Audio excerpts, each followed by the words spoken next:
కుటుంబ సమేతంగా చేసుకోవడం జరిగింది. నిజంగా చాలా మంచి అనుభూతి. ఎన్నిసార్లు వచ్చినా కూడా ఒక కొత్త అనుభూతి అన్నది ఈ టెంపుల్ లో మనందరికీ కూడా కలిగే పరిస్థితి. ఆ లక్ష్మీ నరసింహస్వామి అనుగ్రహం ఉత్తరాంధ్ర జిల్లాలకే కాదు, ఆంధ్రప్రదేశ్ రాష్ట్రానికే కాదు, తెలుగు రాష్ట్రాలు, ప్రపంచ వ్యాప్తంగా ఉన్న తెలుగు రాష్ట్రాల్లో ఉన్న ప్రజలందరికీ కూడా ఆ అనుగ్రహం కలగాలని మనస్ఫూర్తిగా కోరుకుంటున్నా. మరొకసారి ఆ స్వామి అనుగ్రహం వల్ల మనకు మొన్ననే తెలిసింది, మనందరికీ కూడా ఒక మంచి శుభవార్త. విశాఖ ఉక్కుకి సెంట్రల్ గవర్నమెంట్ నుంచి సుమారుగా 11,400 కోట్ల రూపాయలు విడుదల చేయడం అన్నది నిజంగా చాలా శుభ పరిణామం కింద భావించాలి. లాస్ట్ 5 సంవత్సరాలు అసలు స్టీల్ ప్లాంట్ ఉంటుందా ఉండదా, ప్రైవేటైజేషన్ చేసేస్తారు, అమ్మేస్తారు, క్విడ్ ప్రోకో కింద వెళ్ళిపోద్ది అని రకరకాలైన ఆలోచనలో ఉన్న పరిస్థితి దగ్గర నుంచి ఈ రోజు స్టీల్ ప్లాంట్ ని నమ్ముకున్న ప్రజల్ని, అదేవిధంగా ఈ రోజు రక్షించుకోవాలన్న బాధ్యతతో ఈ రోజు కేంద్ర ప్రభుత్వం గౌరవ చంద్రబాబు నాయుడు గారి విజ్ఞప్తి మేరకు, ఈ రోజు ఎన్డీఏ గవర్నమెంట్ విజ్ఞప్తి మేరకు వాళ్ళు బాధ్యతాయుతంగా వ్యవహరించి ఈ రోజు సుమారుగా 11,400 కోట్ల రూపాయలని విశాఖ ఉక్కుకి ఈ రోజు మనం సహాయం చేయడం అనేది నిజంగా చాలా శుభ పరిణామం కింద భావించాలి.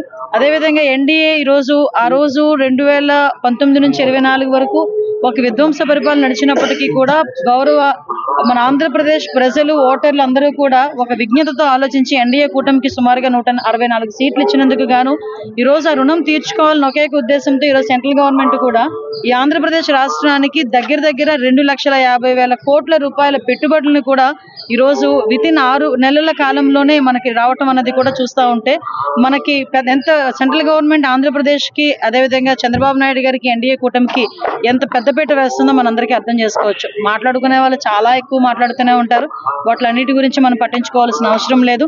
లాస్ట్ 5 సంవత్సరాల్లో విజయసాయిరెడ్డి లాంటి వాళ్ళు పాదయాత్రలు చేశారు, మేము ఏమి చేయలేము అంటే లాస్ట్ మినిట్ తీసుకొచ్చి దాని గురించి రాజీనామాలు చేయించిన పరిస్థితి కూడా ఉంది, ఎంపీల చేత రాజీనామాలు చేయించిన పరిస్థితి కూడా ఉంది. అంటే లాస్ట్ ఒక రోజు ముందు రాజీనామాలు చేయించిన పరిస్థితి కూడా కనిపించింది వైఎస్ఆర్సీపీ వాళ్ళు.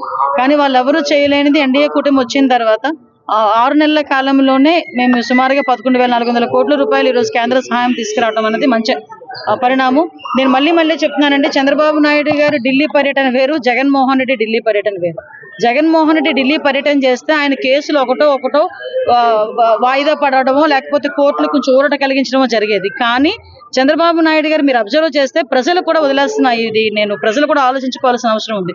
చంద్రబాబు నాయుడు గారు గౌరవ సీఎం గారు ఎప్పుడు ఢిల్లీ వెళ్ళినా వితిన్ 10 days లో కంపల్సరీగా మనకు సెంట్రల్ గవర్నమెంట్ నుంచి ఏదో ఒక ఫండ్ వస్తూనే ఉంది.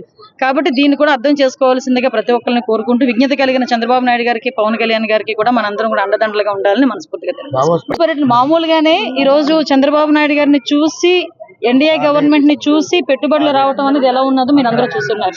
ఎందుకంటే నా నియోజకవర్గంలోనే ఈ రోజు ఆర్సీ మిట్టల్ కానీ, బల్క్ డ్రగ్ పార్క్స్ కానీ, పక్కన ఎలమంచిల్ నియోజకవర్గంలోని గ్రీన్ జోన్ కానీ, మనకి ఎన్టీపీసీ మనకి పవర్ ప్రాజెక్ట్స్ కానీ ఎన్ని వచ్చినాయో మనందరికీ కూడా తెలుసు. ఇవే కాకుండా జనరల్ గా మనకి గూగుల్ వాళ్ళది కానీ, మనకి కంపల్సరీగా వచ్చేది టీసీఎస్లు కానీ, అంటే ఓవరాల్ గా పెట్టుబడులు వెల్లువన్నది వస్తుంది. ఈ రోజు ఒక మంచి ప్లాట్ఫామ్ దొరికింది దావోస్ లో.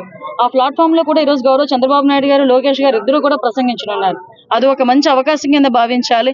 ఇంతకు ముందు దావోస్ పర్యటన అంటే చలి ఎక్కువ ఉంటుంది అని చెప్పుకునే సందర్భాల నుంచి, మంత్రుల నుంచి ఈ రోజు దావోస్ పర్యటన అంటే ఎన్ని కోట్ల పెట్టుబడులు ఆంధ్రప్రదేశ్ తీసుకొచ్చామని గర్వంగా తలెత్తుకుని తిరిగి వచ్చి ప్రెస్ మీట్లు చెప్పుకునే స్థాయికి ఈ రోజు వచ్చిందని చెప్పడానికి ఇది ఒక నిదర్శనంగా భావించాలి.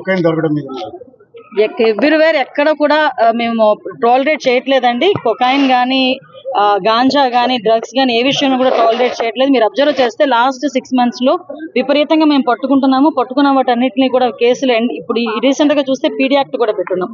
ఈ గాంజా స్మగ్లింగ్స్ ఎవరు చేస్తున్నారు, గాంజా తీసుకున్న వాళ్ళ మీద కూడా యాక్ట్లు కూడా పెట్టే పరిస్థితి, పీడీ యాక్ట్ కూడా పెట్టే పరిస్థితి ఉంది. గాంజా నిర్మూలించడంలో స్పెషల్ గా ఈగల్ అనే ఒక టాస్క్ ఫోర్స్ ను కూడా ఏర్పాటు చేసుకుని, ఓన్లీ గాంజా కాదు, గాంజా డ్రగ్స్ రెండింటికి కూడా ఈగల్ అనే టాస్క్ ఫోర్స్ కూడా మొన్న అసెంబ్లీలో కూడా అది కూడా బిల్ కూడా పాస్ అయింది. కేబినెట్ లో కూడా దాని ఆమోదం పొందింది. దానికి సెపరేట్ గా ఫండ్ అలోకేట్ చేస్తూ, సెపరేట్ గా టీమ్ కూడా అలోకేట్ చేస్తూ, ఎక్కడ కూడా ప్లాంటేషన్ అనేది జరగకుండా కూకట వేలతో పెగిలించాలి అని ఒకే ఒక ఉద్దేశంతో ఈ రోజు మేము పనిచేయాలి. సెపరేట్ గా మనకి నిర్భయ చట్టం ఉందండి. వాళ్ళు దిశా చట్టం అని ఒక బూచి చూపించారు. బూచి చూపించి ఏం చేశారు, దిశా చట్టం ద్వారా మేము ఏదో చాలా సంథింగ్ మెరాకిల్స్ చేస్తున్నాము అన్నారు. దిశా చట్టంతోనే మెరాకిల్స్ చేయాల్సిన అవసరం లేదు. ఈ రోజు మొన్న రీసెంట్ గా జూలై నెలలో విజయనగరంలో ఒక మైనర్ బాలిక మీద అత్యాచారం జరిగింది. సుమారుగా నాకు తెలిసి మంత్స్ బేబీ మీద అత్యాచారం జరిగింది. ఎవరైతే అత్యాచారం చేశాడో అతనికి 6 నెలలు తిరగకుండానే శిక్ష పడిన పరిస్థితి కనిపించింది. శిక్ష ఈ రోజు పడితే 25 సంవత్సరాల యావజ్జీవ కారాగార శిక్ష పడింది. అంటే 6 నెలల కాలంలోనే మనం అతనికి శిక్ష విధించుకునే పరిస్థితులు తీసుకొచ్చాం. దీనికి ఏంటంటే ప్రాపర్ వేలో పోలీస్ అన్న వాళ్ళు యాక్ట్ చేసి ఛార్జ్ షీట్స్ ఓపెన్ చేయడం కానీ, ఛార్జ్ షీట్ సబ్మిట్ చేయడం కానీ, దాని ఎవిడెన్స్ సబ్మిట్ చేయడం కానీ, ఫోరెన్సిక్ రిపోర్ట్ సబ్మిట్ చేయడం కానీ, ఇవన్నీ కూడా ప్రాపర్ వేలో ఎగ్జిక్యూట్ చేయడం, పోలీస్ డిపార్ట్మెంట్ ని ఎగ్జిక్యూట్ చేసిన లీగల్ గా వాళ్ళు కూడా మనకి సపోర్ట్ చేస్తే ఆటోమేటిక్ గా నిందితుడు అన్న వాడికి శిక్ష పడిద్ది. వాళ్ళ దిశా చట్టం 21 రోజులు అవన్నీ కూడా దానికి చాలా ఇన్ఫ్రాస్ట్రక్చర్ కావాలి. దాని గురించే దిశా చట్టం అనేది కూడా మరుగున పడిపోయిన పరిస్థితి ఉంది. మేము అవేమీ లేకుండానే ఈ రోజు త్వరితగతిన కేసెస్ అన్ని కూడా శిక్ష పడే పరిస్థితుల్లో మేము తీసుకొచ్చుకుంటున్నాం. దానికి ఫాస్ట్ ట్రాక్ కోర్ట్స్ కూడా ఉన్నాయి. మీకు తెలుసా, సుమారుగా 70 పైన ఫాస్ట్ ట్రాక్ కోర్ట్స్ ఉన్నాయి. ఆల్రెడీ ఉమెన్ అట్రాసిటీస్ గురించి కానీ, పోక్సోకి గురించి కానీ, వీటన్నిటి గురించి కూడా స్పెషల్ కోర్ట్స్ కూడా ఉన్నాయి. స్పెషల్ కోర్టులో స్పెషల్ జడ్జెస్ కూడా వాళ్ళు అక్కడ పనిచేస్తున్నారు. స్పెషల్గా పోలీస్ డిపార్ట్మెంట్ కూడా దాని మీద ప్రత్యేకమైన దృష్టి సారిస్తుంది. మీరు అబ్జర్వ్ చేసుకుంటే ఈరోజు విశాఖపట్నం సిపి గారు కూడా వినూత్నంగా ఎక్కడైనా యాక్సిడెంట్స్ జరిగినా కూడా ఇమీడియట్ గా వాళ్ళకి ఇన్సూరెన్స్లు కావాలని డైరెక్ట్ గా ఒక సెల్ ఏర్పాటు చేసిన పరిస్థితి ఉంది. అంటే ఒక ఫ్రెండ్లీ పోలీసుని ఏర్పాటు చేయడమే కాకుండా ప్రజలు ఇబ్బంది పడకుండా వాళ్ళ దగ్గరికే ఈరోజు పోలీస్ డిపార్ట్మెంట్ వెళ్ళి వాళ్ళ కష్టాలు కూడా చూసుకునే పరిస్థితి ఈరోజు కనిపిస్తా ఉంది. దయచేసి అందరూ కూడా సహకరించారు.